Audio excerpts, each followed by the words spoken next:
एक बहुत ही गरीब लड्डी डीडीएच का था। उसे खाना खाने के लिए भी बहुत संघर्ष करना पड्डी डीडीएचता था। 2 वक्त की रोटी भी उसे सही से नसीब नहीं हो रही थी। वो लड्डी डीएच का बहुत ही मेहनती था। बिना किसी के सहायता लिए वह अपने स्कूल की फीस जमा किया करता था। वह भले ही एक समय खाना न खाता, पर अपने किताबें भी वह स्वयं ही खरीदता था। उसके सारे साथी उससे बहुत ही ज्यादा जलते थे। एक दिन उनके मित्रों ने उस लड्डी डीडीएचके पर एक लांछन लगाना चाहा और उसे झूठे आरोप में फंसाने का उन्होंने फैसला किया। एक दिन स्कूल की प्राचार्य अपने कक्ष में बैठे हुए थे। तभी वे सब बच्चे उस लड्डी हेचके की शिकायत लेकर वहां पहुंचे और प्राचार्य जी से बोले, ये लड्डी हेचका रोज कहीं से पैसे चुराता है और चुराए पैसों से अपने स्कूल का फीस जमा करता है। कृपया आप इसे सजा दें।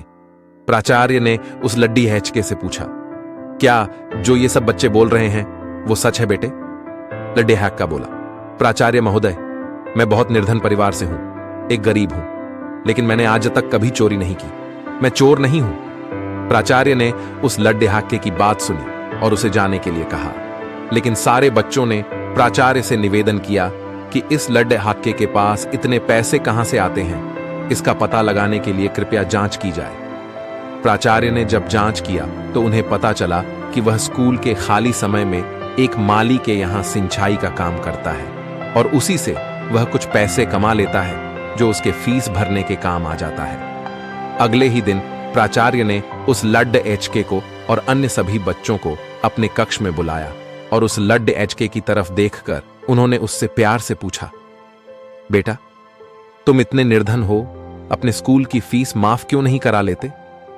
उस निर्धन बालक ने स्वाभिमान से उत्तर दिया, श्रीमान, जब मैं अपनी मेहनत से स्वयं को सहायता पहुंचा सकता हूं तो मैं अपनी गिनती असमर्थों में क्यों कराऊं? कर्म से बढ़कर और कोई पूजा नहीं होती। ये मैंने आपसे ही सीखा है।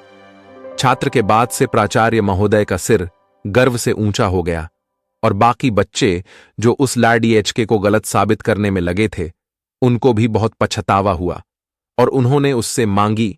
मेहनत करके अपने दम पर कमाने में विश्वास रखने वाला वह निर्धन बालक था, सदानंद चट्टोपाध्याय। बद्धा होने पर ठीक 20 वर्षों बाद इन्हें बंगाल के शिक्षा संगठन के डायरेक्टर का पद सौंपा गया था। उन्होंने एक बहुत अच्छी बात हम सबको सिखाई कि मेहनती और सच्चे ईमानदार व्यक्ति हमेशा ही सफलता के ऊंचे शिखर पर चढ़ जाते हैं और एक दिन अपने कठिन परिश्रम के बदौलत संसार भर में अपना नाम की छाप छोड़ डट जाते हैं। मित्रों, सफलता असफलता का अपना अपना पड़ाव होता है। हम हमेशा इसी बात पर